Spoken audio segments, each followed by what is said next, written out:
ओम नमो भगवते वासुदेवाय। श्री भगवान कहते हैं, लक्ष्मी, प्रथम अध्याय के महात्म्य का उत्तम उपाख्यान मैंने तुम्हें सुना दिया। अब अन्य अध्यायों के महात्म्य श्रवण करो। दक्षिण दिशा में वेद वेत्ता ब्राह्मणों के पुरंदरपुर नामक नगर में श्रीमान देव शर्मा नामक एक विद्वान ब्राह्मण रहते थे। वो अतिथियों के पूजक, स्वाध्यायशील, वेद शास्त्रों के विशेषज्ञ, यज्ञों का अनुष्ठान करने वाले और तपस्वियों के सदा ही प्रिय थे। उन्होंने उत्तम द्रव्यों के द्वारा अग्नि में हवन करके दीर्घकाल तक देवताओं को तृप्त किया, किंतु उन धर्मात्मा ब्राह्मण को कभी सदा रहने वाली शांति न मिली। वो परम कल्याणमय तत्व का ज्ञान प्राप्त करने की इच्छा से प्रतिदिन प्रचुर सामग्रियों के द्वारा सत्य संकल्प वाले तपस्वियों की सेवा करने लगे। इस प्रकार शुभ आचरण करते हुए उन्हें बहुत समय बीत गया। तदंतर एक दिन पृथ्वी पर उनके समक्ष एक त्यागी महात्मा प्रकट हुए। वो पूर्ण अनुभवी, आकांक्षा रहित, नासिका के अग्रभाग पर दृष्टि रखने वाले तथा शांत चित्त थे। निरंतर परमात्मा के चिंतन में संलग्न होकर वो सदा आनंद विभोर रहते थे। देव शर्मा ने उन नित्य संतुष्ट तपस्वी को शुद्ध भाव से प्रणाम किया और पूछा, महात्मन, मुझे शांतिमयी स्थिति कैसे प्राप्त होगी? तब उन आत्मज्ञानी संत ने देव शर्मा को सौपुर ग्राम के निवासी मित्रवान का, जो बकरियों का चरवाहा था, परिचय दिया और कहा कि वही तुम्हें उपदेश देगा।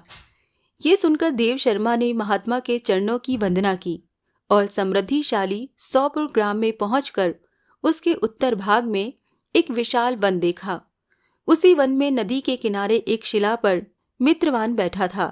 उसके नेत्र आनंदातिरेक से निश्चल हो रहे थे।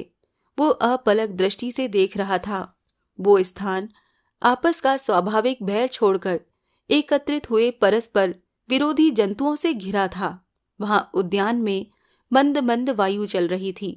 मृगों के झुंड शांत भाव से बैठे थे और मित्रवान दया से भरी हुई आनंदमयी मनोहारिणी दृष्टि से पृथ्वी पर मानो अमृत छिड़क रहा था। इस रूप में उसे देखकर देव शर्मा का मन प्रसन्न हो गया।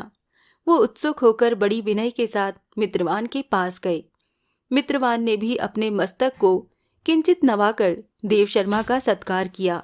तदंतर विद्वान देव शर्मा अनन्य चित्त से मित्रवान के समीप गए और जब उसके ध्यान का समय समाप्त हो गया, उस समय उन्होंने अपने मन की बात पूछी।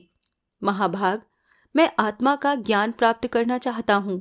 मेरे इस मनोरथ की पूर्ति के लिए मुझे किसी ऐसे उपाय का उपदेश कीजिए जिसके द्वारा सिद्धि प्राप्त हो चुकी हो। देव शर्मा की बात सुनकर मित्रवान ने एक क्षण तक कुछ विचार किया। उसके बाद इस प्रकार कहा, विद्वन, एक समय की बात है। मैं वन के भीतर बकरियों की रक्षा कर रहा था। इतने में ही एक भयंकर व्याघ्र पर मेरी दृष्टि पड़ी, जो मानो सबको ग्रस कर लेना चाहता था। मैं मृत्यु से डरता था, इसीलिए व्याघ्र को आते देख बकरियों के झुंड को आगे करके वहां से भाग चला। किंतु एक बकरी तुरंत ही सारा भय छोड़कर नदी के किनारे उस बाग के पास बेरोक टोक चली गई। फिर तो व्याघ्र भी द्वेष छोड़कर चुपचाप खड़ा हो गया। उसे इस अवस्था में देखकर बकरी बोली, व्याघ्र, तुम्हें तो अभीष्ट भोजन प्राप्त हुआ है। मेरे शरीर से मांस निकालकर प्रेम पूर्वक खाओ ना। तुम इतनी देर से खड़े क्यों हो? तुम्हारे मन में मुझे खाने का विचार क्यों नहीं हो रहा है? व्याघ्र बोला, बकरी, इस स्थान पर आते ही मेरे मन से द्वेष का भाव निकल गया। भूख प्यास भी मिट गई। इसीलिए पास आने पर भी अब मैं तुझे खाना नहीं चाहता। व्याघ्र के यूं कहने पर बकरी बोली, न जाने मैं कैसे निर्भय हो गई हूं। इसमें क्या कारण हो सकता है? यदि तुम जानते हो तो बताओ। ये सुनकर व्याघ्र ने कहा, मैं भी नहीं जानता। चलो सामने खड़े हुए इन महापुरुष से पूछें। ऐसा निश्चय करके वो दोनों वहां से चल दिए। उन दोनों के स्वभाव में ये विचित्र परिवर्तन देखकर मैं बहुत विस्मय में पड़ा था। इतने में ही उन्होंने मुझसे ही आकर प्रश्न किया। वहां वृक्ष की शाखा पर एक वानर राज था। उन दोनों के साथ मैंने भी वानर राज से पूछा। विप्रवर, मेरे पूछने पर वानर राज ने आदरपूर्वक कहा, अजापाल, सुनो, इस विषय में मैं तुम्हें प्राचीन वृतांत सुनाता हूं। ये सामने वन के भीतर जो बहुत बड़ा मंदिर है उसकी ओर देखो। इसमें ब्रह्मा जी का स्थापित किया हुआ एक शिवलिंग है। पूर्व काल में यहाँ सुकर्मा नामक एक बुद्धिमान महात्मा रहते थे, जो तपस्या में संलग्न होकर इस मंदिर में उपासना करते थे।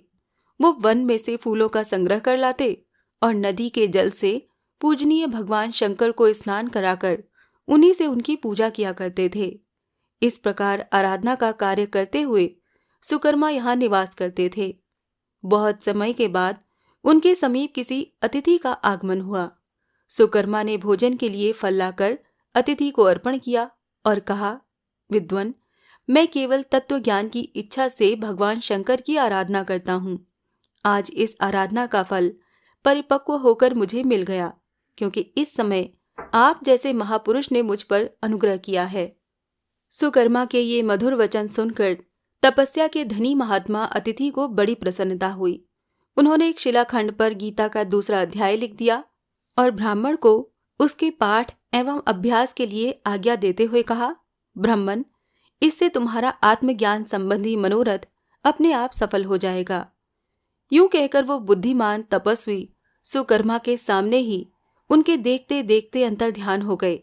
सुकर्मा विस्मित होकर उनके आदेश के अनुसार निरंतर गीता के दूसरे अध्याय का अभ्यास करने लगे।